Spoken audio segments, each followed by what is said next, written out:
Well, if you clicked on this video, it's very likely you're looking at building a new home here in Airdrie, Alberta. The appeal makes sense, I get it. New homes are fantastic.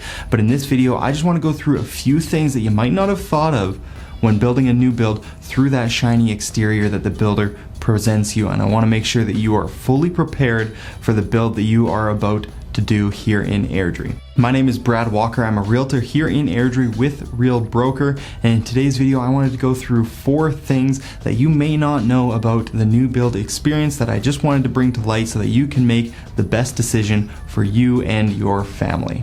Alright, well, let's just jump right into it with the number 1 item on our list, and that is interest rates. Now, typically an interest rate for a home purchase, you're going to go to a mortgage broker or a bank and you're going to lock in a rate for 3 to 4 months. This gives you a few months to get out, find a home, and move in and get your mortgage within that time span. Now, with some lenders, they do new build rate locks, which locks you into a rate for up to 12 months at a slightly higher rate. But the problem we're seeing right now is most builds in the city are taking more than 12 months to complete. So from the time you sign the papers and firm up your purchase, you don't know what your interest rate is going to be on that final sale when you move in. Since they can only lock in for 12 months, you might have to lock in your rate 3, 4, 5, 6 months into your build, where interest rates might have gone up quite a bit already. Now, if we take a look at this graph here, you're going to see how much interest rates have gone up in just the last year alone, from about 1.5% now up to close to 4% for a fixed mortgage. Now, that's a huge change in just about a year. So if you started a new build today and it was done in about a year from now or a bit more, and we saw those same kind of increases, you could be looking at an interest rate of well over 5%. Now, on a $600,000 home with 20% down, that would increase your monthly payment of just about $400 per month or more. So it definitely has a big impact on how much you're going to be paying out of pocket per month and how much of that is going to interest versus principal on your mortgage. Now, that's fixed mortgages.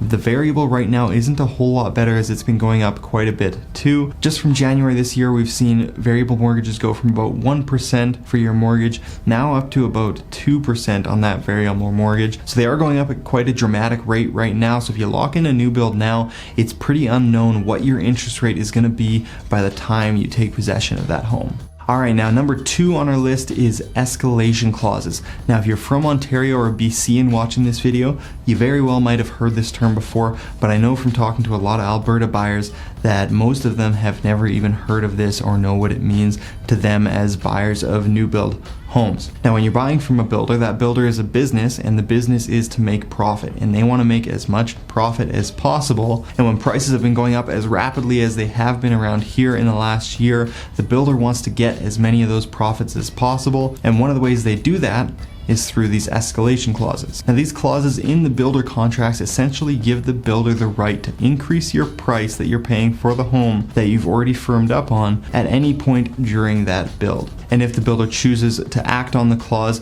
your options as a buyer are to either pay the new price for the home or walk away from the new build completely. Now, I know the first response that I get from a lot of people when I explain that to them is this legal? Can they even do that on a firm purchase contract for a house? Well, it feels like it shouldn't be. It feels like it shouldn't be allowed when you have a firm purchase contract. But the fact of the matter is if they have it built into the contract as a term in there, they are able to act on it when they want to. Now, some builders might be pretty upfront about it. They'll explain to you what it is, and they'll say this is just the way it is. This is what's in their contract. You can choose to sign this or not. But other builders might not be so upfront about it. They might have it kind of hidden in there as a clause that you might not really know about until they decide to bring it out to you. Now, I do have an example of this from a family I know here in Airdrie. They bought a new build back in fall of 2021, and they've been working through the build process, but just in April they got a call from the builder, and the builder told them that they want another $50,000 for the home that they already firmed up the purchase on. And now they're in a position where they need to decide if they accept and pay the builder that extra $50,000 or if they walk away and find something else. Now, when most people hear that, the first response is, no way, I'm not going to pay you an extra $50,000. I'll go somewhere else and buy a house. But it's not really as simple as that, because that house that they bought in reality, since last fall, has gone up more like $80,000 or $100,000 in value. So the builder's asking for an extra $50,000. So the options now become, do you give up that $50,000 in equity and still hold on to that $30,000 or $50,000 in equity that you built in throughout your build? Or do you lose it all by walking away and now you're buying a home at the current market price? So from an equity standpoint, you almost have no choice but to accept their $50,000 price increase, because if you walk away now, you're going to lose the rest of that equity and you're going to be buying at today's current market price. So as a buyer, what can you do about these escalation clauses? Well, one, I think it's best if you be upfront with the builder and just ask them about it. Ask what their policy is around it and see how they react. See what their response is back to you, and that'll be a good gauge of how they're going to be probably through the transaction and dealing with these escalation clauses if they come up. And the number two thing that you can do as a buyer is have a local realtor represent you in that builder purchase. It doesn't cost you anything extra to have a realtor represent you, but then that realtor, if they have local knowledge on the builders and the new builds in the area, they can help you through that process and looking through contracts and making sure that you're represented and your best interests are represented throughout that sale. And number three, what I recommend is having your lawyer take a look at that builder contract, see what they have in there for terms surrounding this escalation clause, because sometimes it doesn't just flat out say in the contract that they can increase the price when they want to, but it'll say different things like the builder holds the right to cancel the contract at any time, in which case they could cancel it and present you a new one at a higher price. So have your lawyer take a look at the contract, see what they think, and potentially add in a term saying that the builder is not able to increase that price once they've firmed up on a deal. Now just keep in mind with that the builder has every right to refuse any term that you put on there, but then it becomes your choice whether you want to sign that contract in the first place or not. Now as a buyer, if you protect yourself against these things and you take every necessary step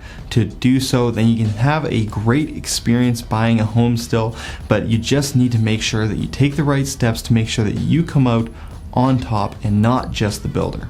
Now number three on our list with new builds in the city right now is their building timelines. Now a few years ago you would look at a 7 or 8 month build time on average, it'd get done pretty quickly, but now a lot of things have changed around that. Of course, supply chain things around the world and labor shortages in certain trades, you're looking at more of a 12 to 16 month build time is what I'm kind of seeing on average. Now most builders right now are saying that 10 to 12 months, but I'm finding most of them end up being delayed at some point throughout the build for whatever reason that might be, and they're ending up in that 12 to 16 month range for when you finally are taking possession. Now for some people, it's not going to be a big deal. If you're pretty flexible in your possession, it's fine. You build your house and you move in when it's ready. Other people, if you're trying to line up a sale with the purchase of your new build, it could get a bit trickier if you don't know if that build is going to keep getting delayed as the timeline goes on. So as long as you're prepared for that, know that going in, that if they tell you a 12-month build time, I would almost expect it to be a couple months delayed at some point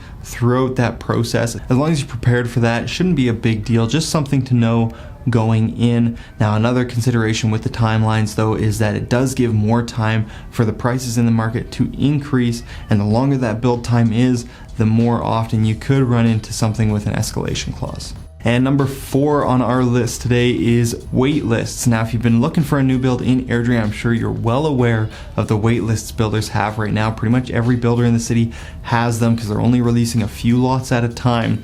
And the reason the builders do that is they don't want to sell everything right away and not be able to put holes in the ground and start building these homes. But they also don't want to sell everything right away and miss out on the price increases in the market. So they might sell a few homes this month, wait till next month, increase their price, and then sell more. So if you're on a wait list, it's important to know that when you do get that call from the builder, there is going to be a very, very good chance that that price has increased from the last price that you spoke about, as they are increasing their prices basically every month right now in Airdrie. So by the time you get in there, putting pen to paper on a deal with a builder, there's a good chance that build price has gone up a fair amount. Now, one other thing to mention with these wait lists is that they're not required to put buyers in the order that they came and got themselves on the wait list. If, for example, a sales manager speaks to someone who has a really large down payment, or they're paying with cash and they feel like it's going to be an easy transaction with that buyer, they could definitely bump that person up on the wait list and get them into a house sooner. Again, from the business standpoint of a builder, is you want to do transactions that are going to be the easiest and smoothest as possible, so that you can just pound out the sales and make the most profit possible. So it's just one thing to know that if you're on the wait list, it doesn't necessarily mean that you're just going to slowly move up and up and up. You'll get the call when the builder feels like you are the next best option to buy a house in their area. Alright, well those were the 4 items that I have for you today surrounding new builds. Now the idea behind this video was not to scare you out of a new build, which it might kind of sounded like I was doing, but I know the builder is going to tell you all the great and good things about building a new home, and there's a lot of them, but I just wanted to make sure you knew all of these other items so you can go in fully prepared and fully confident as you buy that new build home. But the best thing I think you can do as a buyer right now of a new build is just to have a strategy and a game plan going in. Do I think you should completely avoid new builds at all costs right now? No, I don't think so. They absolutely have their place, and you can build your dream home just the way you want it to be done, but you need to make sure you do it in a way that protects you as a buyer. So if you'd like to have a strategy call around this, as I mentioned, I am a local realtor here in Airdrie with Real Broker, and I'd be more than happy to help in your home search, whether that's a new build or a resale home. All my information is down below. Feel free to give me a call, text, or email, and we can have a conversation about strategy and also a conversation about new build versus resale home and what your options might look like for either, so that you can be sure that you're making the best decision possible when it comes to buying a home. And please be sure to like this video down below, and also if you've had experience with any of these items before, the escalation clauses, the increasing in prices from the wait list, anything like that, leave a comment. I'd love to hear your story and your situation, and if you have any questions at all about any of these items, again, leave a comment down below. I'd be more than happy to answer any questions that you might have. Again, my name is Brad Walker with Real Broker here in Airdrie, and we'll see you next time.